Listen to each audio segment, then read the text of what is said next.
కేసులు పెట్టాడు ఇదే చంద్రబాబు నాయుడు గారు. ఆ రోజు అధికారంలో ఉన్న సోనియా గాంధీ గారితో కుమ్మక్కై ఇక్కడ కిరణ్ కుమార్ రెడ్డి ప్రభుత్వాన్ని రక్షించి ఇద్దరు ఒకటై ఇద్దరు కలిసి నా మీద కేసులు పెట్టారు. ఆ రోజు నా మీద కేసులు పెట్టినప్పుడు రాజశేఖర రెడ్డి గారు బతుకున్నంత వరకు జగన్ మంచోడే, రాజశేఖర రెడ్డి మంచోడే.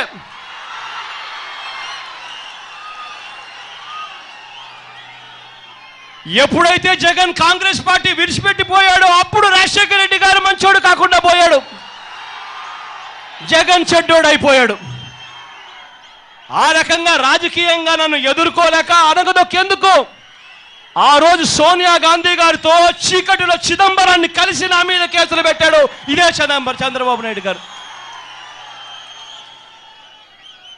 ఆ రోజు నా మీద కేసులు పెట్టారు, అయినా నేను భయపడలేదు. రాష్ట్రాన్ని విడగొట్టద్దు అని చెప్పి గట్టిగా నిలబడిన వ్యక్తి ఎవరైనా ఉన్నారు అని అంటే, నిలబడిన పార్టీ ఎవరిదైనా ఉంది అని అంటే అది వైఎస్ఆర్ కాంగ్రెస్ పార్టీ అని చెప్పడానికి గర్వపడతాను నేను ఇప్పటికి కూడా.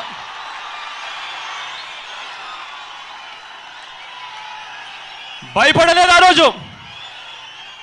కారణం ఏంటంటే వాళ్ళు కేసులు పెట్టగలుగుతారు, కానీ మన తలరాతలు రాసేది పైన దేవుడు అన్న సంగతి మాత్రం వీళ్ళెవరికి కూడా మర్చిపోకూడదు.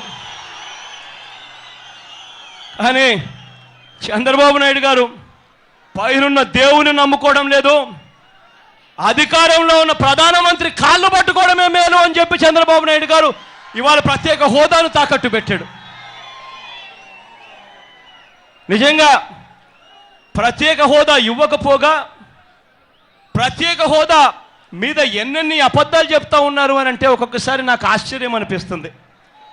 ప్రత్యేక హోదా ఇవ్వడానికి తమిళనాడు ఒప్పుకోవడం లేదట, మహారాష్ట్ర ఒప్పుకోవడం లేదట, ఒరిస్సా ఒప్పుకోవడం లేదట అని చెప్పి ఇవాళ చెప్తా ఉన్నారు. నాకు నిజంగా వీళ్ళు చెప్తా ఉంటే ఆశ్చర్యం అనిపించింది. ఏమయ్యా చంద్రబాబు నాయుడు గారు ఇవాళ ఈ మాటలు మాట్లాడుతూ ఉన్నారు, ఆ రోజు రాష్ట్రాన్ని విడగొట్టేటప్పుడు తమిళనాడు లేదా, ఆ రోజు రాష్ట్రాన్ని విడగొట్టేటప్పుడు మహారాష్ట్ర లేదా, ఆ రోజు రాష్ట్రాన్ని విడగొట్టేటప్పుడు ఒరిస్సా లేదా అని అడుగుతా ఉన్నా. ఆ రోజు ఆ రాష్ట్రాలన్నీ ఉన్నాయి, ఉండగానే మరి రాష్ట్రాన్ని విడగొట్టి ప్రత్యేక హోదా ఇస్తామన్నారు. మరి ఈ రోజు ఎందుకు ప్లేటు మారుస్తున్నారు చంద్రబాబు నాయుడు గారిని అడుగుతా ఉన్నా. చివరకు ఈ అబద్ధాలు ఏ లెవెల్లో ఉన్నాయి అంటే 14th ఫైనాన్స్ కమిషన్ ఒప్పుకోవడం లేదు అని చెప్పి ఈ మధ్య కొత్త అబద్ధం ఆడుతూ ఉన్నారు. నిజంగా నాకైతే ఆశ్చర్యం అనిపించింది. వీళ్ళు మాత్రమే చదువుకున్నారు, మిగిలిన ప్రజలంతా చెవుల్లో పూలు పెట్టుకున్నారు, కాలీఫ్లవర్లు పెట్టుకున్నారు అని చెప్పి వీళ్ళంతా అనుకుంటా ఉన్నారో నాకైతే అర్థం కావడంలో. కారణం 14th ఫైనాన్స్ కమిషన్ కానీ ఫైనాన్స్ కమిషన్ కానీ వాళ్ళ పరిధి కాదు ఇది.